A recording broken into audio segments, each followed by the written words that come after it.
दापोली तालुक्यातील दाबिळगाव परिसरातील कोडजाई खाडीत सध्या मोठ्या प्रमाणावर अवैध वाळू उत्खनन सुरू असल्याचा धक्कादायक वास्तव समोर आलाय।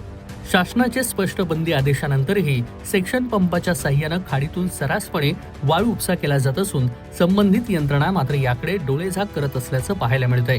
महाराष्ट्र शासनानं पर्यावरण संरक्षण आणि नैसर्गिक संतुलन राखण्यासाठी खाड्या, नद्या आणि किनारी भागातील वाळू उत्खननावरती कठोर निर्बंध लागू केले आहेत। विशेषतः सेक्शन पंपाद्वारे वाळू काढण्यास बंदी घालण्यात आली आहे, कारण या पद्धतीमुळे जलस्रोतांचा ऱ्हास वेगानं होतोय।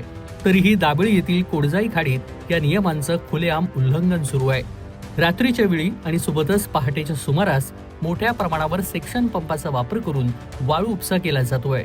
या कामासाठी यांत्रिक साधनांचा वापर होत असून काही ठिकाणी बोटींच्या माध्यमातून वाळू वाहतूक देखील केली जात असल्याचं सांगितलं जातंय। यामध्ये स्थानिक पातळीवर काही घटकांचा सहभाग असल्याची चर्चा आहे। या अवैध उत्खननामुळे शासनाचा लाखो रुपयांचा महसूल बुडत असल्याची शक्यता व्यक्त होतीये।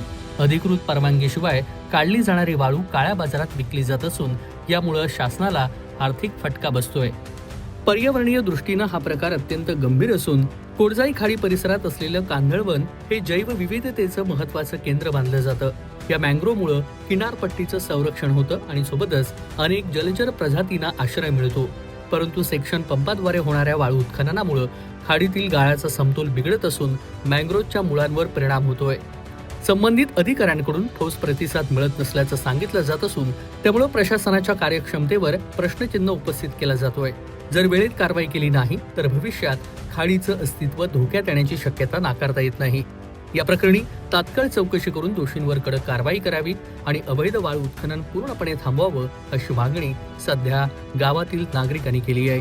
कोकण कट्टा न्यूज, दापोली, रत्नागिरी। कोकणातील प्रत्येक घडामोडींचे लाईव्ह अपडेट पाहण्यासाठी आताच कोकण कट्टा न्यूजच्या सर्व सोशल मीडियाच्या प्लॅटफॉर्मला लाईक, फॉलो आणि सबस्क्राईब करा।